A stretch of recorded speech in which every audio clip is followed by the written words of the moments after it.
Hi everyone, welcome back. இன்றைக்கி நம்ம என்ன பார்க்க போகிறோம்னா பிடிஎஃப், சிடிஎஃப், பிஎம்எஃப் இந்த 3 ஃபங்க்ஷன்ஸை பற்றி பார்க்க போகிறோம்.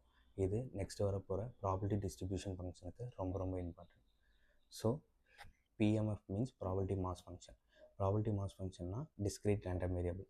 டிஸ்க்ரீட் ரேண்டம் வேரியபிள்னால் கவுண்ட் பண்ணக்கூடிய வேல்யூஸ் தான் டிஸ்க்ரீட் ரேண்டம் வேரியபிள்னு சொல்லுவாங்க. எக்ஸாக்டாக ஒரு வேல்யூவோட ப்ராபபிலிட்டி மட்டும் கண்டுபிடிக்க தான் டிஸ்க்ரீட் ரேண்டம் வேரியபிள். அதுவே probability density function PDF. Probability density ஃபங்க்ஷன்னா கண்டினியூஸ் ரேண்டம் வேரியபிள். கவுண்ட் பண்ண முடியாத ஒரு வேரியபிள் தான் கண்டினியூஸ் ரேண்டம் வேரியபிள்னு சொல்லுவாங்க. Infinitely many solutions. இதுக்கு ஒரு பெஸ்ட் எக்ஸாம்பிள் பார்க்கும்போது புரியும். Next CTF. CTF means cumulative distribution function. Cumulative distribution function means add பண்ணிகிட்டே வரதான் குமுலேட்டிவ் டிஸ்ட்ரிபியூஷன் ஃபங்க்ஷன். இது மூணுத்துக்கு ஒரு எக்ஸாம்பிள் பார்க்கும். ப்ராபபிலிட்டி மாஸ் ஃபங்க்ஷனில் ஒரு வேல்யூ எக்ஸாக்டான ஒரு வேல்யூ மட்டும் ஃபைண்ட் பண்ண சொல்கிறாங்க. P of X is equal to 1 வந்து ஃபைண்ட் பண்ண சொல்கிறாங்கன்னா 0.5 தான் ஆன்சர். அடுத்தது பிடிஎஃப். பிடிஎஃப்னால் இன்டர்வல்ஸ்.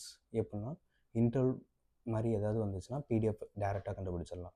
இதில் P of 1 less than equal to X less than equal to 3. இதில் இதான் formula. Integration of F of X DX. இங்கே வந்து அப்பர் லிமிட் லோயர் லிமிட் போட்டு ஃபைன் பண்ணால் 1/2 ஆன்சர் வரும். Okay. Next CDF. Cumulative distribution function means இப்போது எஃப்எஃப்1 fine பண்ண சொல்லியிருக்கேன். எஃப்எஃப்1 ஃபைன் பண்ணால் முன்னாடி இருக்க வேல்யூ சேர்த்து தான் ப்ளஸ் ஆகும். 0.2 + 0.5 ஈக்குவல் டு 0.7. இதுவே எஃப்எஃப்2 கண்டுபிடிக்க சொன்னாங்கன்னா 0.2 + 0.5 + 0.3 ஈக்குவல் டு 1. இது மூணு தான் பிடிஎஃப், சிடிஎஃபோட examples. Don't skip this topic because it's one of the most important topic for upcoming probability distribution. See you all in tomorrow.